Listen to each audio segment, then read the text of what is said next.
probably with a highlight in the last 18 to 24 months, is this idea of like really clearly being able to identify alignment, seeing it very much for what it is without like a judgment or even an emotional attachment on one side or the other, but just like, okay. And all of what that's like related to in our life is freedom. And now, like where we are, my world, our world, what we're building collectively, like it's rooted in freedom. It's rooted in, we recognize all the ways that we lived based on patterning, conditioning, choice, unconscious patterns, emotions that drove our belief system so strongly that we were trapped by them. Oh, I feel like I'm getting sick from our germy child that's been homesick. She's so gross. So gross when you have a sick kid at home. Normally I let her be all over the couch, like, you know, throwing her tissues and trying to keep her like contained with a trash can, and it never works. And it always creates a huge mess. So this time I made her stay in her room for like the last 4 days, which has done a few things. Number one, made my life a lot easier because she and her brother haven't seen each other, so there hasn't been any fighting. Her room's a complete disaster, and I feel a little bit like she's in like punishment in a cave, even though she doesn't feel that way, because in her mind she's had like complete alone time, gotten to watch all her shows. I've been printing her coloring pages.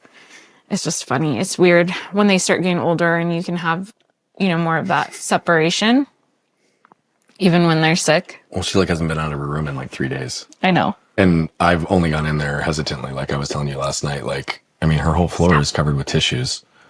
She's like just this giant like germ pod walking around. I know. I have to go in periodically and clean it up. Did I tell you last night that the sweatshirt I put on last night was like brand new? And then when she came in when we were in here and came and gave me the hug, there was snot all over the front of it.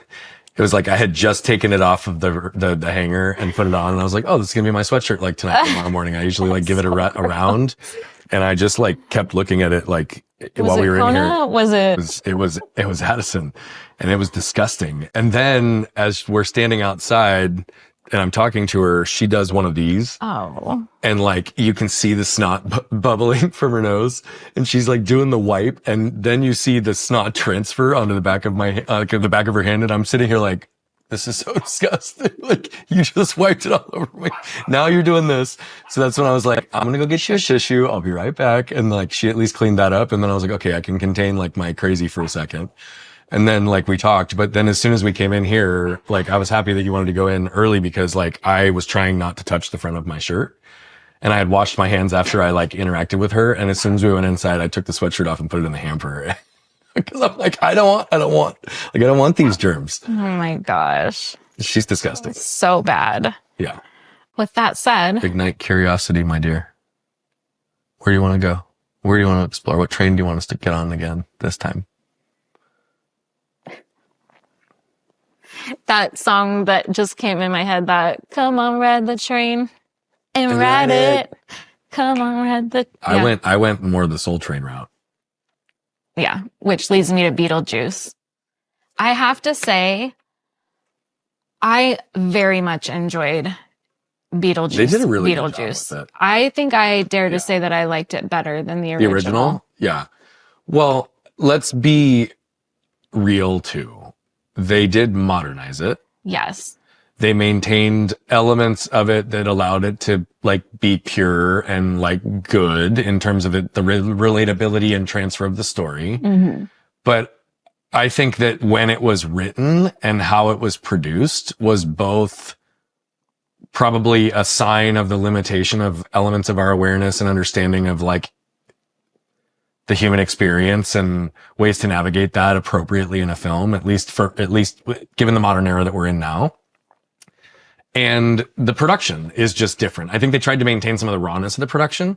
Like you could tell it wasn't all like I wasn't all AI. Like a lot of it, I felt like it was a mixture. Like they did a good There's job a lot of of both like art prop and like in the structure and character stuff, but also like utilization of modern technology. And so I just think that like that's why. And I think that there was a deeper level of sophistication in the writing, and there was just it was just because it's I don't know. That's how I experienced it. that might be just how we feel though, because this is the era that we relate to more. So I think there were probably a lot of maybe like tongue-in-cheek references and things in the first one that maybe didn't hit home as much for us because it was more pop culture at that time. I think I think it's absolutely true, which is not like I don't mean any of those comments as representative or critical of like it being better because of those reasons. But I felt like the way they wrote it showed the intentionality to not just stick to the original story theme and like structure, but to like literally modernize it. And that was a part of the storyline. What's another word for progressive? Because if I say it was progressive, then a bunch of people will be like, ugh. I don't know. I don't want to watch it if it was progressive. I don't know. Let's figure out what another word for progressive is. Let me see. I don't like enlightened either, because that's not accurate. You're typing a lot. I know. Well, that's why your thumbs are like. But that's why I'm good at this. You are the fastest thumb texter. I'm like a henpecker. But I'm like do do do do do do do do, and you're like. Pop, pop, pop, pop, pop, you think I'm fast texting? You're fast at everything computer related, I think. But I don't know. I've always thought I have a tempered speed because my left thumb doesn't have the same accuracy and ability. But you've perfected the way that you do it. Maybe. I don't know. I don't think about it that way. I think that's like what makes you unique. Yeah. In a even broader sense, personally. I don't want to even tell you what my prompt was. Don't. Just tell me, give me some information. Tell me the answer. What's a better word I'm getting than there. progressive? Well, while you're continuing over there, I'm going to explain my other thought about you and why you're so good at what you do. Okay. I think that you have adapted your ways of doing a lot of things, both in a concrete, literal sense in how you operate, like through your day in the world, but also in your emotional and intellectual, like understanding of life. And I think that your perspective and the way that you do things are unique to you because of all the experiences you've gone through. And I think that that's your superpower, because whatever it is, it may not be the way that somebody else does it, but your way, I believe, is going to be more efficient and impactful and all the things, just because that's who you are. So what's a better word for progressive? I'm not going to read my prompt, but I'll finish the sentence. It says, here are some alternative ways to describe someone as progressive or enlightened that are widely accepted in mainstream society. Okay. Forward thinking. Ooh, I like that one. Open-minded. Innovative. Visionary. Modern-minded. Inclusive. Future-oriented. I feel like inclusive could be a bad thing these days too. Well, I don't think inclusive is widely accepted. It's a group of people, I think, trying to bring others along. Yes. Future-oriented. Broad-minded. That's funny. Culturally aware. Socially conscious. Isn't that interesting? I'm going to figure out a way if there's a way to pause this, because. And we are back from commercial break. Because if we can pause this in the future, this would be much easier. God, why? I like to have it all in one complete recording. I'm such a child. Why? I was going to make a your mom joke. So what? That's funny. I can't say it because Because She my mom might listens to a watch. podcast, yeah. She might listen. My mom does listen to my podcast I sometimes. know, and she's sneaky about it too. Like you wouldn't know that she was listening. So How do you know that she listens? Does she ever tell you? no, just from like conversations that you and I have had. Here's the thing though, like not every commercial break is just us, going potty and letting the dogs out. What if some crazy shit happened during a commercial break? I don't know. You don't want that uploaded to the cloud? What crazy? But if you shut off the camera and the mic, then nothing. That's not picking anything up. It's just a blank screen. I don't know. Alexa's listening. No, Alexa's listening because you have them everywhere. I love Alexa. I have plans to get another Alexa very shortly because the problem is that when you go from having one in every room, it messes up the whole thing. Like last night, Blake was doing math in the living room and the Alexa in Addie's room is the living room Alexa because hers broke and she needed one. So Blake's like yelling, Alexa, start 20-minute timer. And it's his sister's room, Alexa, going, see, that's what happened last night. So poor Addie's sick, trying to sleep. And her Alexa is setting a fucking timer for Blake. And if we had the Alexa in the living room like it should have been, the whole situation would not have happened. Okay. I leave him speechless a lot. Let's just say that. This has become a clusterfuck. No, you just have to wait until they're on sale. Do not pay full price for an Alexa, you guys. Hopefully I can say that. Can I say that? The fact that it took Amazon gonna the fact that it took weeks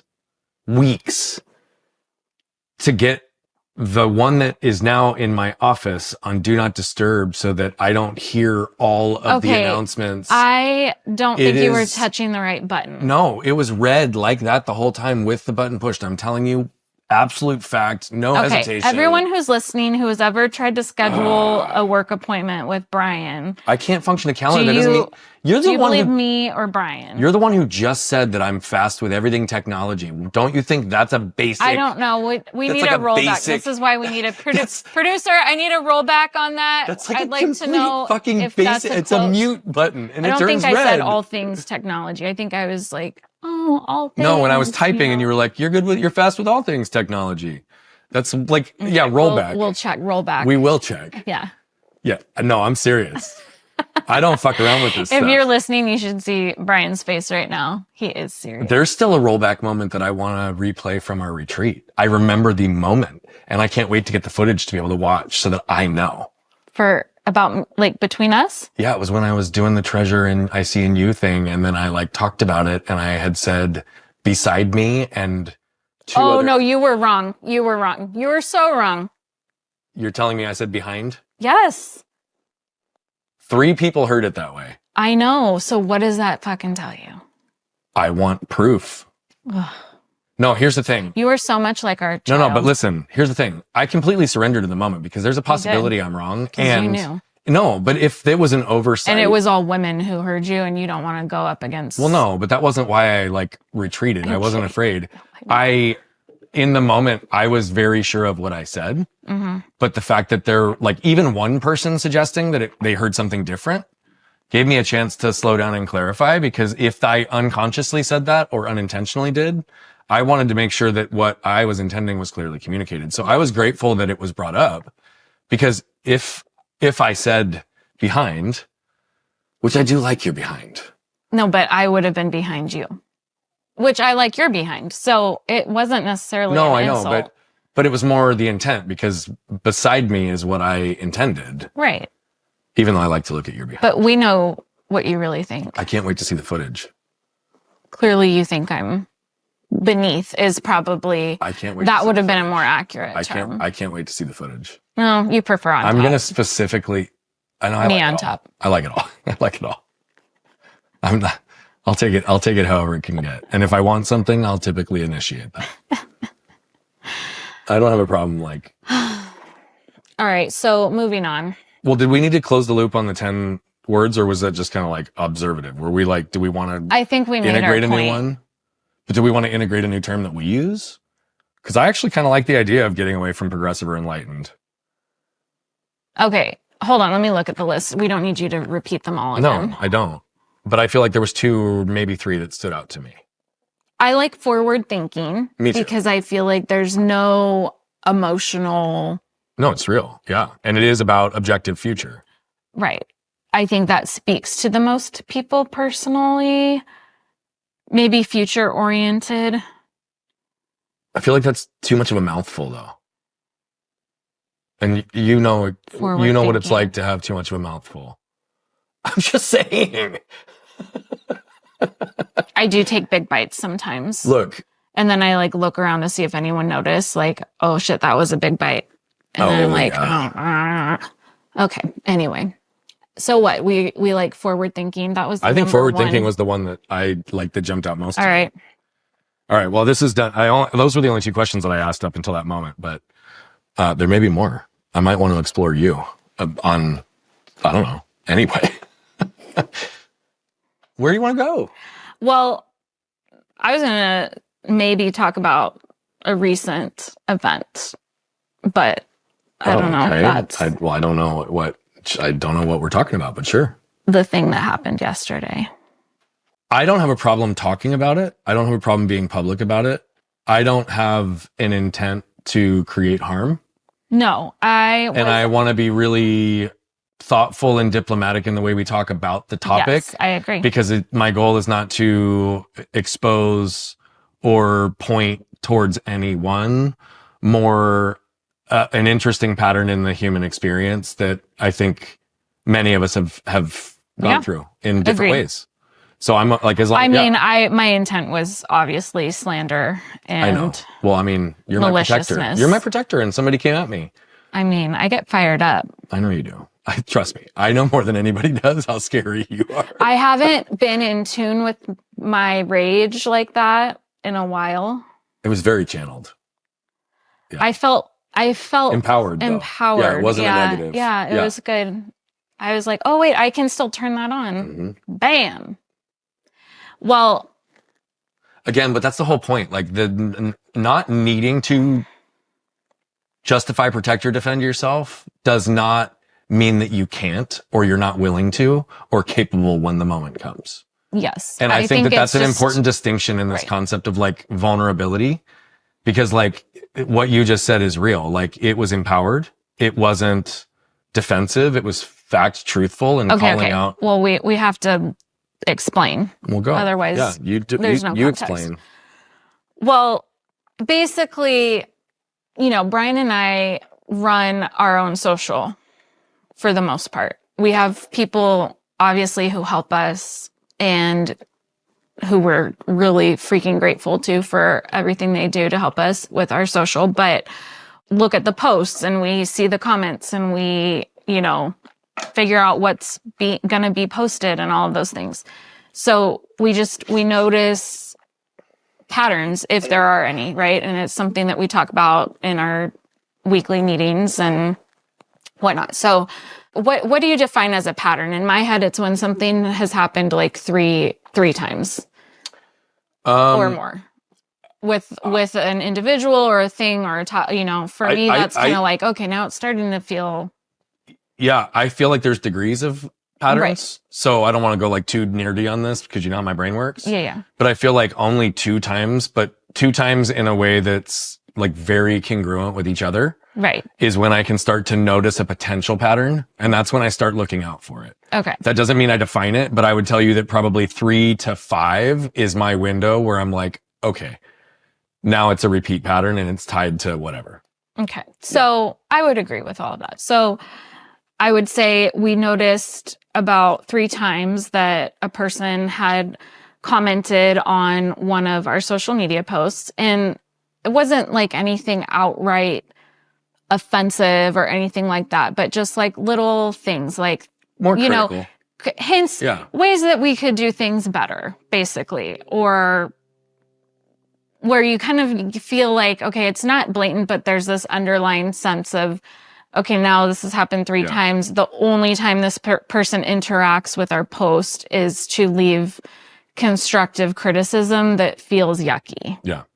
So, Well, because it's coming from a hurt, like a toxic pain place. Like you can that's just tell. what it feels like being on the receiving end. Yeah. So yesterday, this person comments again on something that you had posted, and your post was like a spur of the moment, which you don't do very often, but when you are in a moment and you feel like called to post something, like you just post it and you don't censor yourself or try to like, you're just very real when you post stuff. So it was that kind of thing. It wasn't like one of our branded, like, you know, and so whatever, like if it had just been that and it was just like, oh, you're saying something that all these other people have said before you. And it's like, yeah, we know, like we're in this space, like almost anyone who's in this space does that. And unless it's a direct quote that's like verbatim, Yeah. you don't typically say in a footnote on the post, oh, these are the people throughout history who have also talked about this concept. That's not how social media works. Like maybe if you were writing a paper, right? I didn't reference a source from you didn't reference 7 to 8 word post. No, you did not reference or cite your sources. Yeah. So shame on you for not thinking ahead on that one.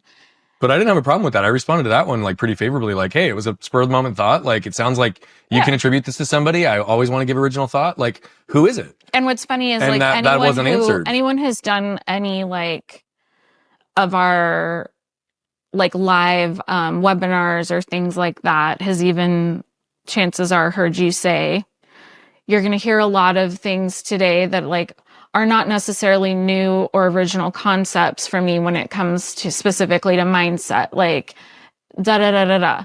And then throughout the whole thing, like you're giving credit to people. Yeah. I mean, if it's attributable and referenceable, specific totally thing. And of course, anytime you're using like someone else's data or charts or whatever. But this is a social media But like also, post. just to be fair, I've invested over $750,000 in coaching directly for me in the last 13 years.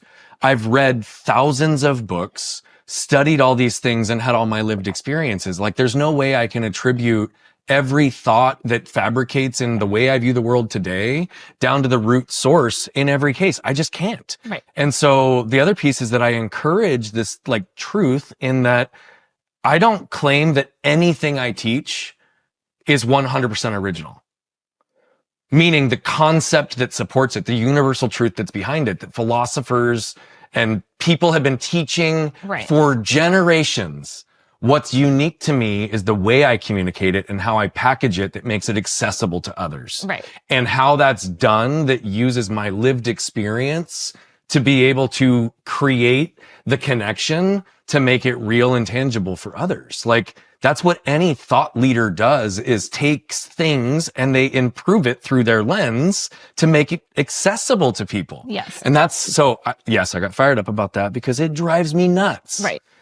How many people actually do steal from others? Right. We've had intellectual property We've had it stolen and we've had to like actually take action to make sure it's gotten stopped. So we get it. Yeah. So that was the like basic complaint, right? But then it quickly evolved into now you're getting DMs from this individual because you did respond. And what's interesting... it's important to note, though, I responded publicly. I did not respond and send him a DM. Right, sorry, thank you for clarifying. I got a DM afterwards. Yes, so the guy comments, Brian responds in the comment string on Facebook, and... Then he starts blowing up the string. Then he starts DMing Brian and blowing up the string. Yeah. And, I mean, you can speak to what your comment was, because I feel like that's important, because you did not disparage, you did not you addressed his concerns. Mm-hmm. And then after a couple of back and forths, you were like, hey, there's like this pattern of you putting out like negativity into like this online space. Like you don't have to be here. Yeah. And then that triggered him because he felt like it was a personal attack that you were painting him in this light. And it was clear to me that he was very concerned about how it would be viewed on the public stream, because the things that he then sent you via personal message were so beyond like hurtful and damaging and untrue. And I just couldn't believe, like, what was the intent, right? Because this all came about because of him leaving a comment. But that's the irony in one of these things, is that one of the suggestions was that I need to ask more questions. And in my first 2 responses to him on social media, on the post, I ended my prompts or my responses. I'm saying prompts because I'm using GPT in so many different ways. But by the way, I didn't use GPT for any of this. Right. Though that wasn't the case because there was a lot of copy and paste. But the irony in all of it was, right, like, I literally asked multiple questions in both of my responses to better understand where he was coming from. And then there was even these suggestions that were referencing Socrates and asking good, effective questions. And I'm like, you haven't asked me a single question. I've asked you now 6. I'm thinking this in my head. I'm like, the irony in all of this. And then if you look in the same string on the other side, I literally either set a boundary, said goodbye, said, like, because of the need that they felt to communicate all this, I asked multiple questions, and I ultimately set, again, another boundary. Like, the irony in the whole back and forth around what the point was that was trying to be made and what was actually happening is like, some people just don't see it. Right. And it's just a factor in the human experience that I'm like, I'm not mad. I'm not upset. I don't get it sometimes. Right. Yeah. Hi. Hola, people. They might not have heard you because their microphones are not ones that you can speak into easily. Addie says, hola, people. What's up, Sickie? We were talking about you just a minute ago. And we're entering our second commercial break because Addison's here and I also need to use the restroom again. Again. The craziest thing, I do have to say one more thing about the previous topic. Well, I didn't feel like we completed it. We got a kid come in. The craziest thing for me though is like the fact that the only reason that this person came into your world is because he was at a funeral of a mutual friend. Like, that's what's also crazy. Because to me, I would look at that like relationship. Like, if there was a person that I met and I found like online, but we had met at a funeral, that's just like off limits. Like, even if I followed them and was like, oh gosh, this person, they're awful, blah, blah, blah, blah, blah, blah, I would never feel the need to like comment or say anything. Especially when there's never been a conversation. Right. Yeah. First of all, I don't do that anyway. Like, if I don't have something positive to say on social media, I don't critique people. Mm-mm.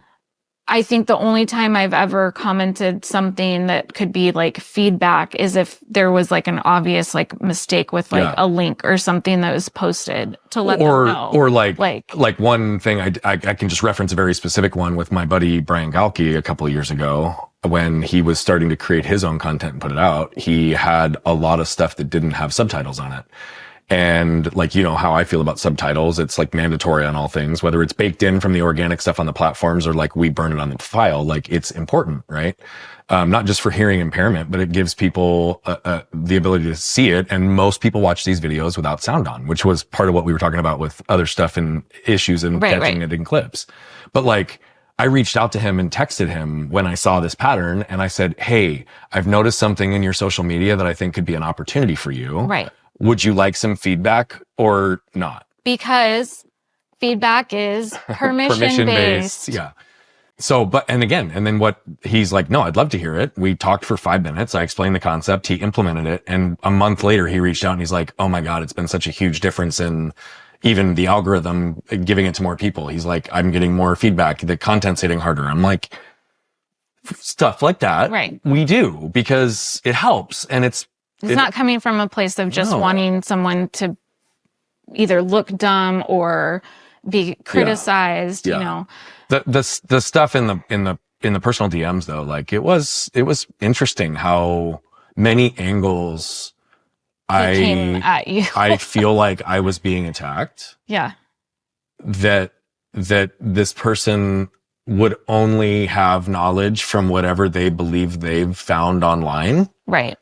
Because they don't know anybody I know. They don't talk to anybody I know. We've never had a conversation. And so it's just interesting to me how people form, for lack of a better word, judgment on others without any additional context or nuance. Like that's one of the things that I've even said this. I've said it to Steve Sims's face. Like Steve Sims, the first 3 times I met with him, it was over virtual. And there was something that I couldn't put my finger on. I could have looked at it from a place of like threat. I could have looked at it from a place of like, I need to be defensive. This guy doesn't align with me or whatever. But I also felt enough of the good that I was like, okay, because I won't form a final opinion on someone from even virtual interaction that's conversation based. Right. I won't formalize a final opinion on people until I've been with them in person and have enough direct interaction to give me the context. I went to his first speakeasy for that sole reason, because I was intrigued, both from the friendship potential, the collaboration potential, what I feel like I could learn from him as a mentor, because he does have experience and ways of looking at things that I don't.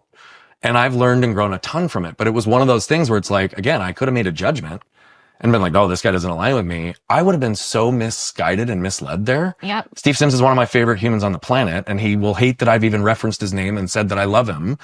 But like, it's true. Yeah. And we would have missed out on so many opportunities if that had just been your immediate. If it was a judgment or I felt the need to attack it, or I felt like, again, it's just one of those things that I'm like, I think that's the thing that I'm like recognizing, and I realize is, that like my biggest pet peeve is like injustice. Right. And I feel like unsolicited criticism, judgment, and shame creates so much pain and damage in this world. Mm-hmm. And it's like so unnecessary. Right. And so in the ways that I am empathetic and can feel other situations, like I'm going to be okay from this. I wasn't mad. Did it affect me? Did I get triggered? Of course I did. Did it hit my nervous system? Of course it did. Did I have to like really check my emotions through the whole process? Of course I did. Did it cause me to perseverate in moments throughout the day yesterday in ways that were destructive or distracting from what I really wanted to get done? Yes. But it was contained to yesterday. Right. And it didn't derail my whole day. I had a number of positive meetings and interactions, right? Like anytime I was with someone else, I was present with them. Like I'm going to be good. And I know that. And that's why I wasn't really overly affected in a way that I felt the need to react or justify. But the pain that I feel isn't about the attack on me, even though there's elements of it that are. It's like, this is just like, why? I have to say, why does this stuff happen so frequently that just makes people feel yucky for no reason? I think we have to circle back to close the loop though on the fact, like the online relationship, because I think there's a lot of people who behave in a way online that they don't necessarily behave out in the world. Or maybe they do behind closed doors, but they don't do it publicly. And I think that, number one, that's weird. Clearly, he had done research on you. And to your point exactly, in my second response on social media, I said, hey, instead of going back and forth, I would welcome a conversation to go back and forth and challenge thought and go deeper and meet in person since we're both local. Like that was, I literally suggested that after I asked questions in the second one. Cause I was like, bro, like, let's talk. Like, if you feel the need to come, like, let's talk. Yes. Cause I am in no way, in any way ever afraid to have a conversation with anyone about anything. but 7% of our communication is in text, and you can hide behind a screen. Yeah. And very few people really will have the courage. Right. The courage to step into whatever they're projecting or stating or claiming or communicating behind a text screen. Text, social media, I don't give a shit what it is. If it's a text and you don't have direct communication or you're not seeing the person in person, then people detach themselves. Then from you detach. It's like you're just creating damage. Yeah.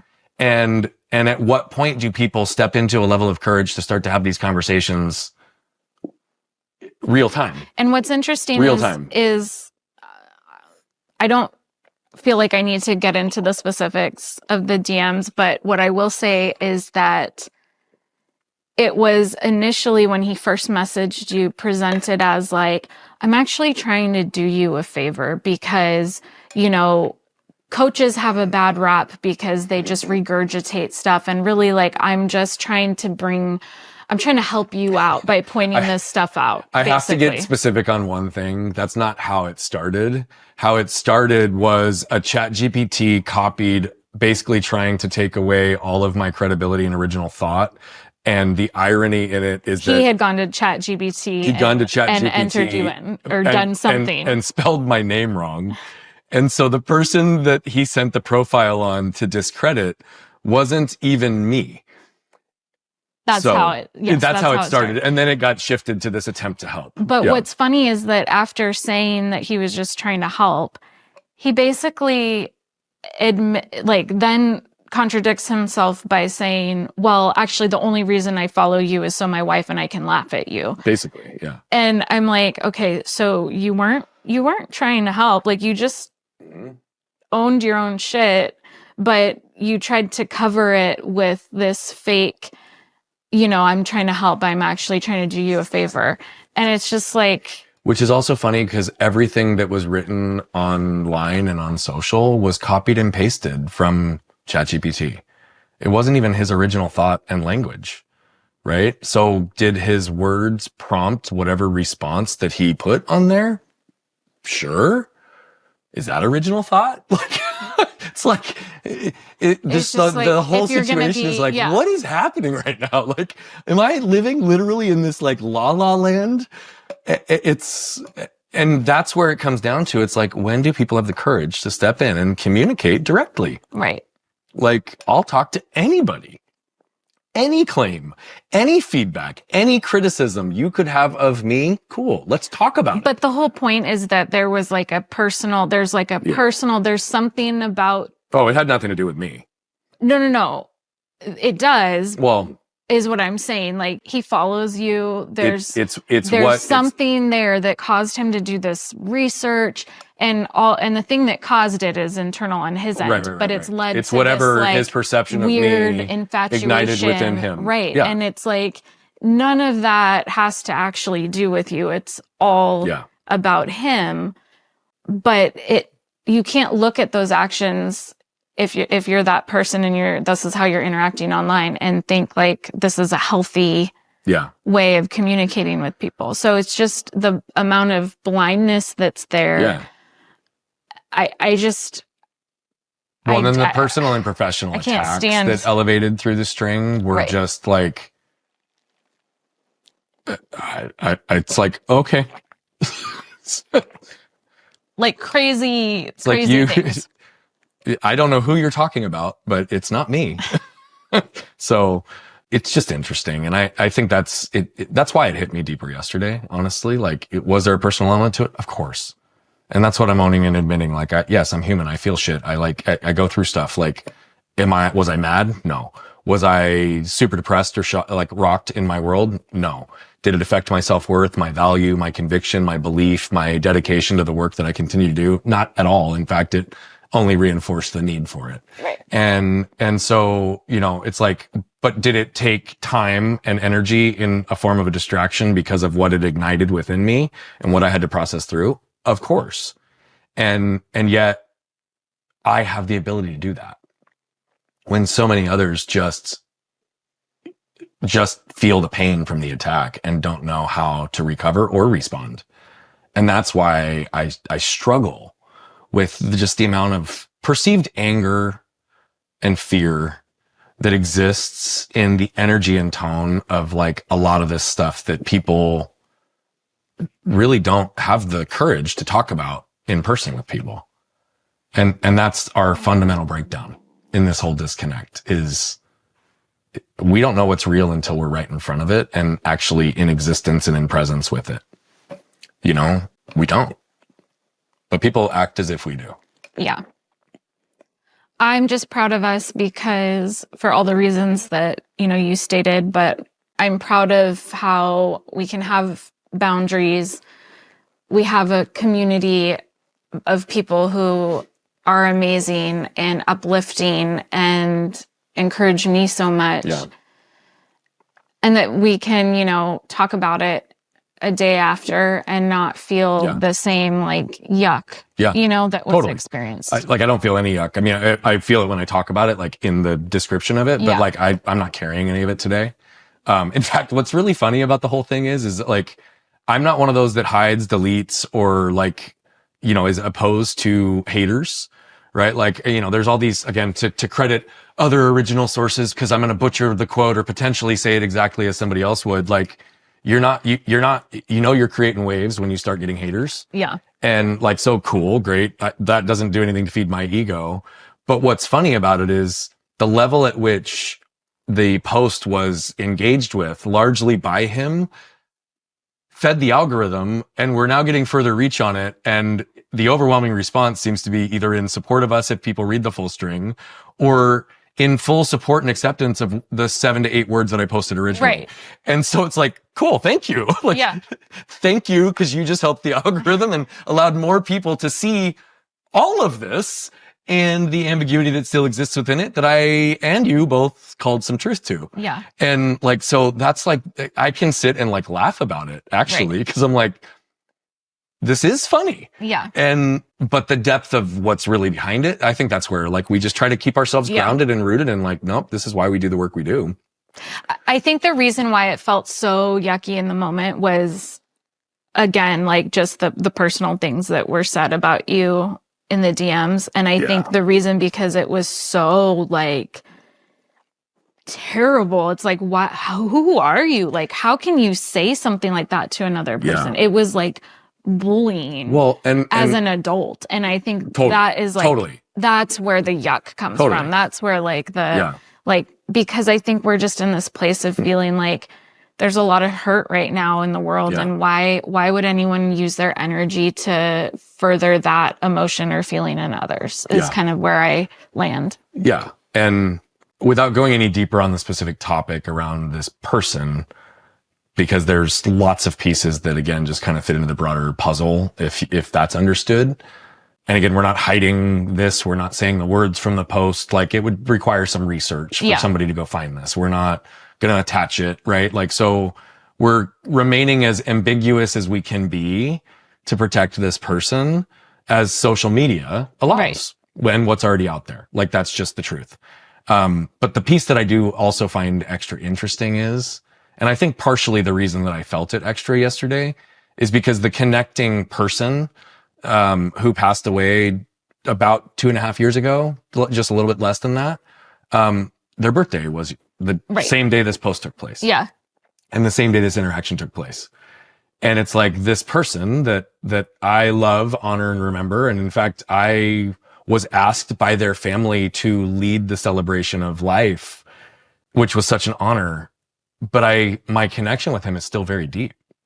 Even though he's not existing in this life anymore, I was communicating with his parents in the last week. I was communicating with them yesterday about him and just saying happy birthday. And like, I understand where you guys are at and all the context that goes into this. And this particular human actually lived and existed in his presence and the ways that he interacted with people very congruently to me.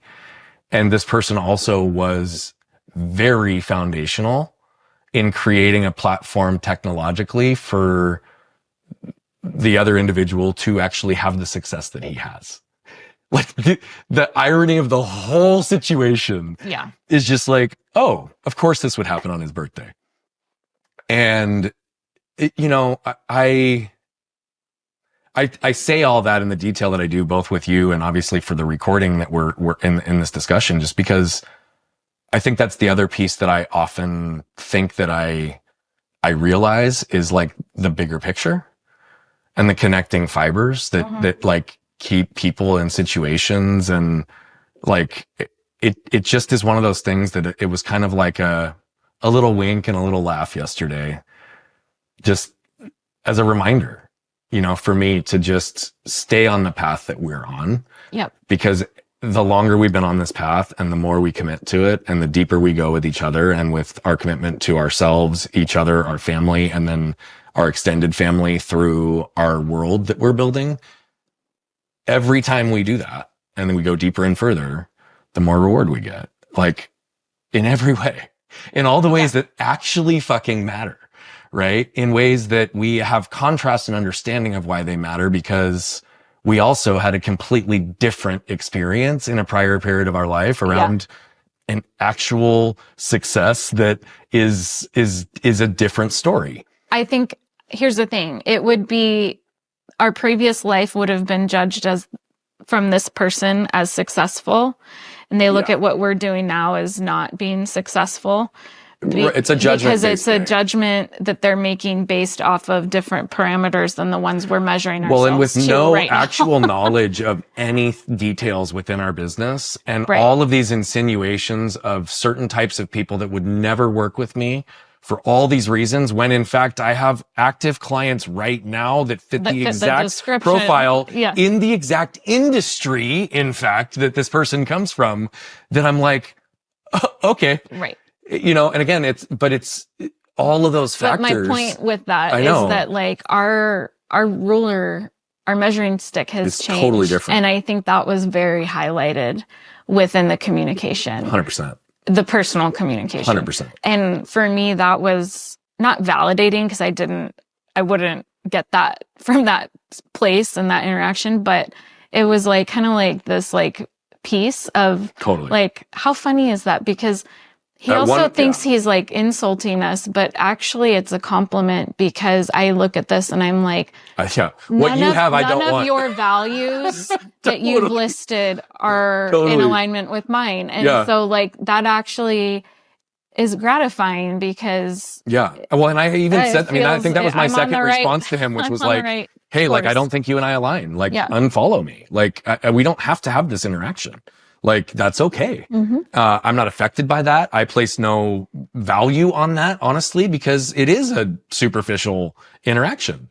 And so you're 100% right. But I was highlighting the contrast because it's like all these suggestions around what it isn't when it actually also is. Right. And all of our values and measuring sticks have also changed in a place that just because I can say, yes, it is in these categories, it actually doesn't even matter. It doesn't matter.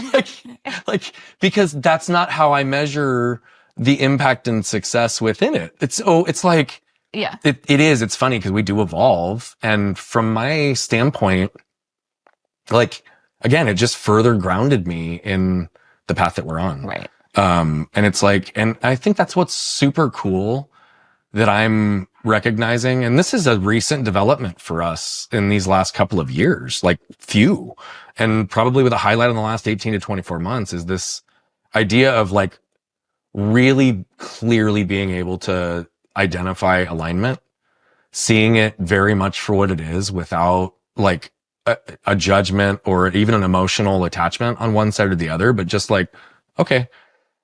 Also not closed off because we're very open to opportunity and like growth and potential. But at the same time, like in a way that we really don't need to protect ourselves because we do set effective boundaries and typically early and often in communication.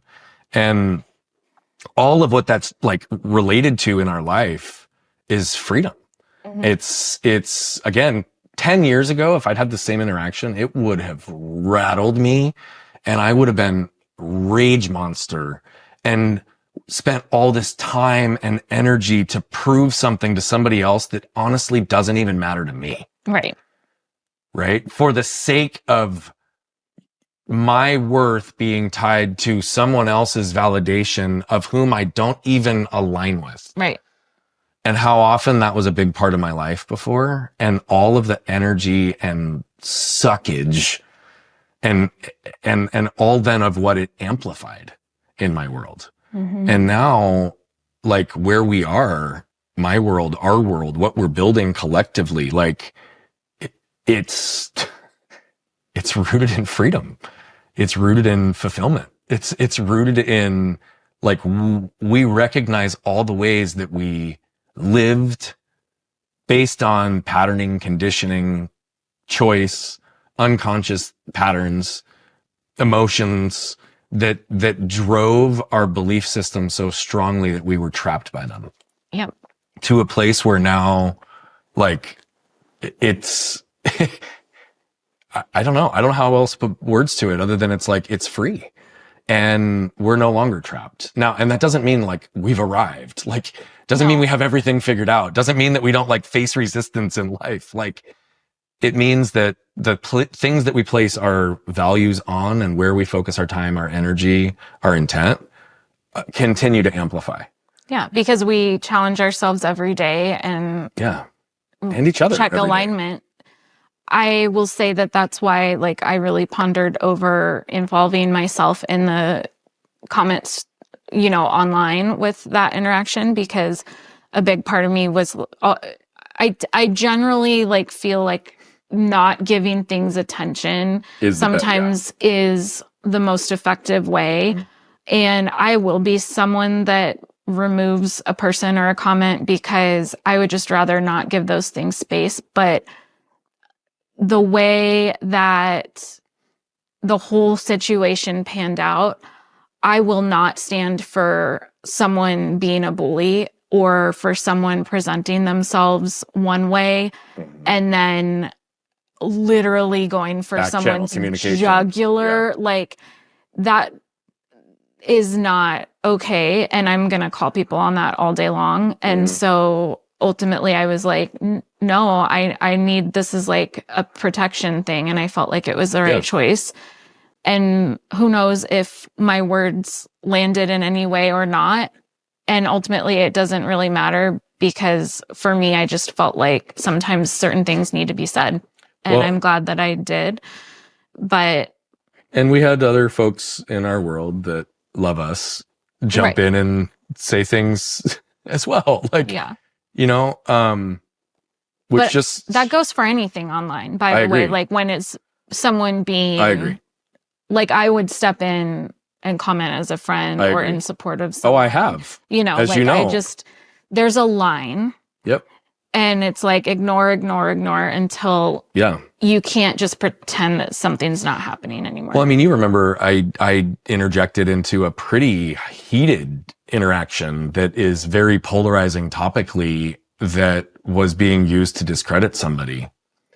And actually, like, understanding the intent and the nature. And I did my own research before I jumped in and vocalized anything. I spoke about like what I knew, but it's like, again, if I see things that are blatantly intended to create damage, I also don't remain silent. And I don't have any problem putting my name, my credibility, and whatever validation or opinion of any particular person on it. Because, though I often don't view the world in binary terms, like right and wrong, there are some things that are unnecessary. Right. And that are blatantly. That are just unnecessary and are contributing to more pain than they are good. Yeah. And those are places that I'd like to say are right and wrong. And I think part of my inability to want to commit to the binary, though, is because I also know that it's projection of pain that's rooted in pain. Here it is. If you think of it as a spectrum of light, there's light and dark. Yeah. And I think that is an energetic thing as well. And 100%. so you don't have to look at it as low frequency right energy. And wrong. It's moving towards, you know, a positive direction or a negative one. And when someone's that committed to a negative path. Yeah. Well, and I mean, here's the reality. Like, on the human frequency scale that I talk about, and I've referenced for David Hawkins a million times, because he mapped it from 0 to 700. Oh, David Hawkins did? David Hawkins. Okay, just wanted to get that name right. The human frequency scale, it goes from 0 to 700. Yeah. I'm pretty sure I reference his name every time, or at least have done it 90% of the time or greater, so that if there's reference or need for me to reference somebody, there's enough documented proof that I do it frequently. Let's make sure that ends up in the footnotes for that. Anyway, on his scale, right, shame is 20. Yep. Right? 90% of the world are stuck between anger and fear, which are between 100 and 150. Courage is 400. Self-actualization is 700. And so like even to the whole point of like the courage piece, it's like if you're operating from a position of shame and you have any fear or anger, you're going to exist and project from that state, which is why I could sense and feel the tone and the energy behind it, because no matter what is said, and that's the other part of it, is the second that you insinuate to somebody that that's their truth, they're so already in that pattern that the defense is so high, everything will be rejected anyway. Yeah. So to be perfectly clear, that's also why I did not take any personal attacks, nor did I answer the question when it was around, how could you actually help me? What do you see? What do you want? You're not in a place to receive it from me. Yeah. Right? And so, but on the frequency scale, to your point, light and dark, yes, I do believe in certain situations in the concept of right and wrong, but that's based on my belief system. And so if I want to remove that and we look at it from the frequency scale, like you discussed it, or, you know, is this putting me more in the positive realm or more in the negative realm? Right? It goes back even to the other question that I often use with clients. Are these actions and behaviors taking me closer to who I am and who I want to become, or further away from them? Are they taking me closer to who I am and what I want, or further away from them? And you can technically be the only person to determine that. Each individual person can be the only person to answer that question honestly and objectively. Yeah. I don't believe that damaging behaviors are a good, positive thing, and therefore I typically put them into the category of wrong. However, that's said in a purely binary view, because like I said, they're also typically rooted in pain. And part of what I do is working with people who have a lot of prominence, influence, wealth, large businesses, many people following them, to help them actually heal the pain so they can project what their heart actually feels and the intent behind a lot of what's taking place. And I know this to be true.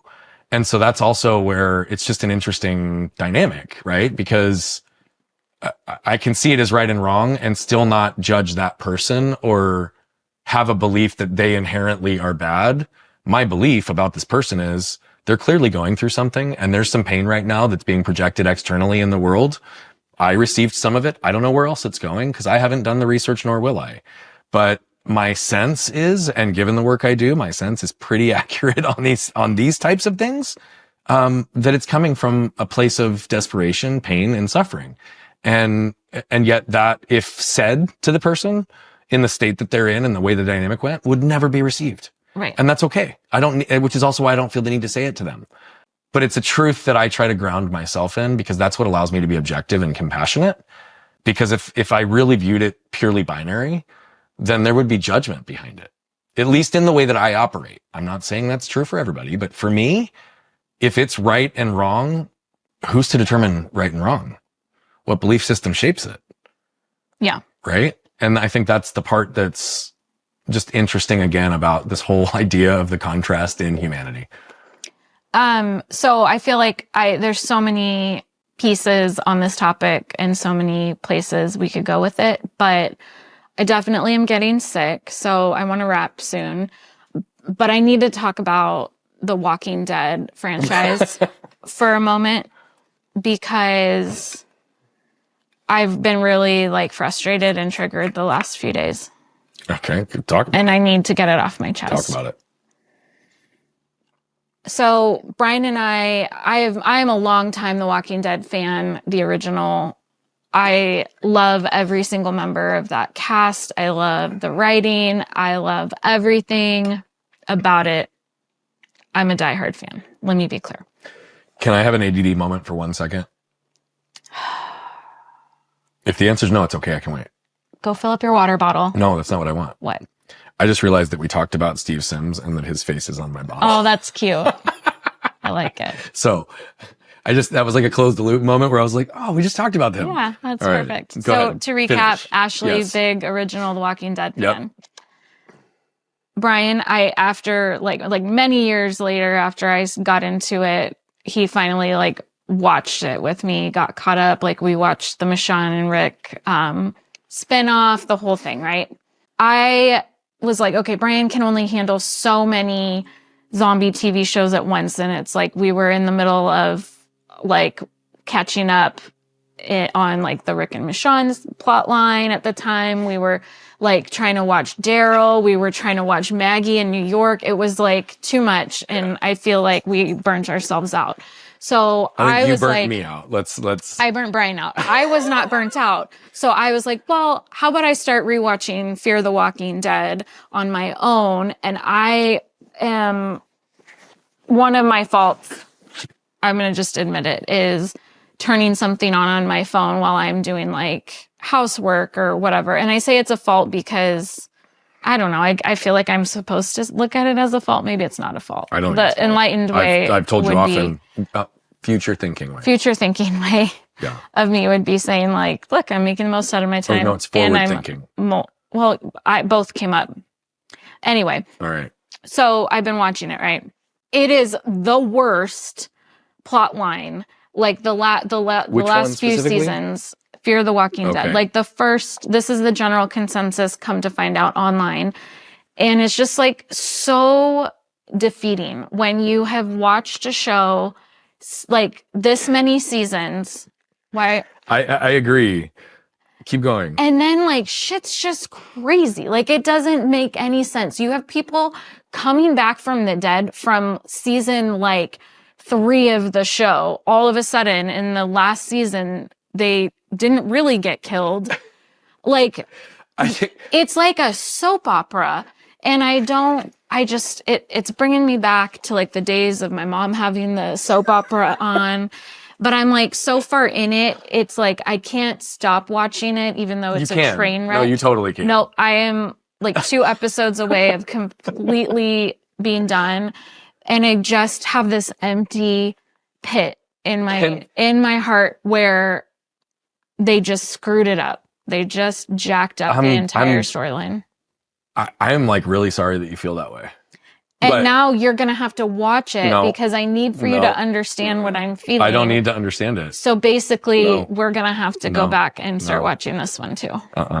So I think that what would be really funny for you and I to do, and maybe this could be something that we either do on this show or maybe it becomes its own thing.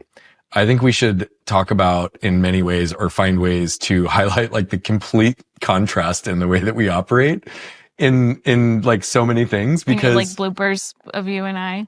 Well, no, but like in this case, like you are somebody that is so committed to a bad show that you're willing to like stick it out, even though you haven't had enjoyment in seasons. No, that's not accurate. Well, okay. Well, hold on. I want you to clarify that point, but let me just finish the thought real quick, please. So there's that. You also are somebody that actually seeks consensus and community opinion on storylines of shows.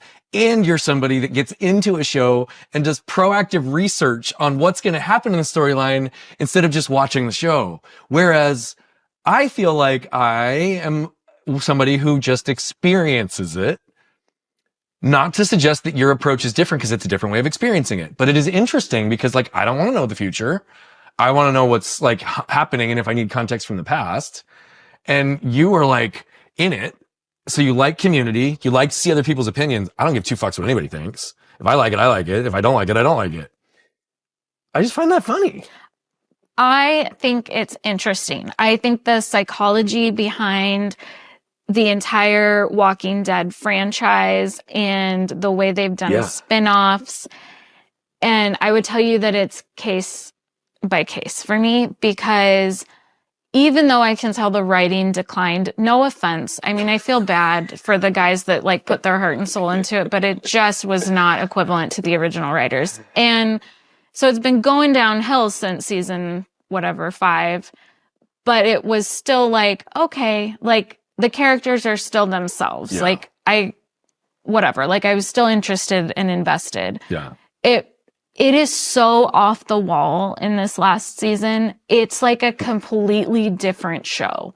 Like, I can't even describe to you unless you've watched it. So, yeah, now I am committed. I guess that's good for you, because no matter how shitty the writing gets in our episode, I'm going to stick with you till the finale. I believe that now. But But we know, and we're not going to go deep on this because I like it, but like there was a point that you were willing to walk away. Yeah. Right. So you're right. I do think that will benefit me because your default is loyalty and commitment. And I would suggest that those are two things that are values and traits that we both share. I agree. I just think they come out in different ways. And so that's why I was saying, I just think it's interesting. To your whole point on the psychology of it, that's all I find interest in is not that the way that you interest in. Oh. What did you say? What did you think I thought said? you said that's the thing I find interesting. It's like the thing I found interest in is just the complete different ways that we all process information and consume things and commit or connect to certain elements of it. Like the reason that there are places to seek consensus and communities around that is because lots of people are like that. Case in point, I literally Googled what the fuck is going on in season 8 of Fear the Walking Dead. And it was not I who first Googled that. It was a common feeling and consensus. I would imagine. Check Reddit. Yeah. That would be fun. Let's pull some of the top Reddit strings and just like talk about them.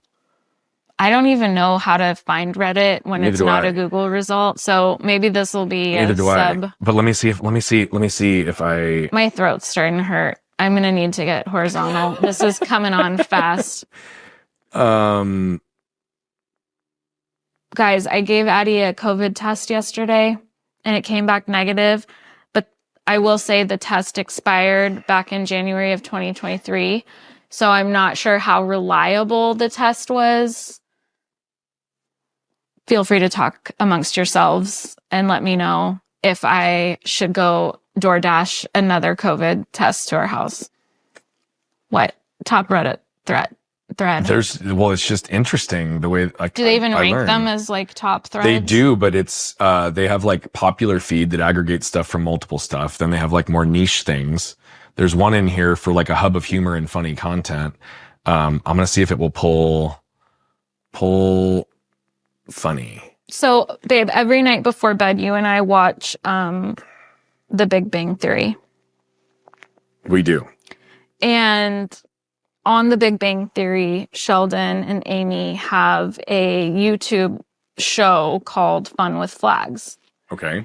And I feel like that's what I envision for you and I. But it's not Fun with Flags, but something like that. Like, I want a podcast with you that's like Brian and Ashley's version of Fun with Flags, where we just talk about, the flag stuff of our day.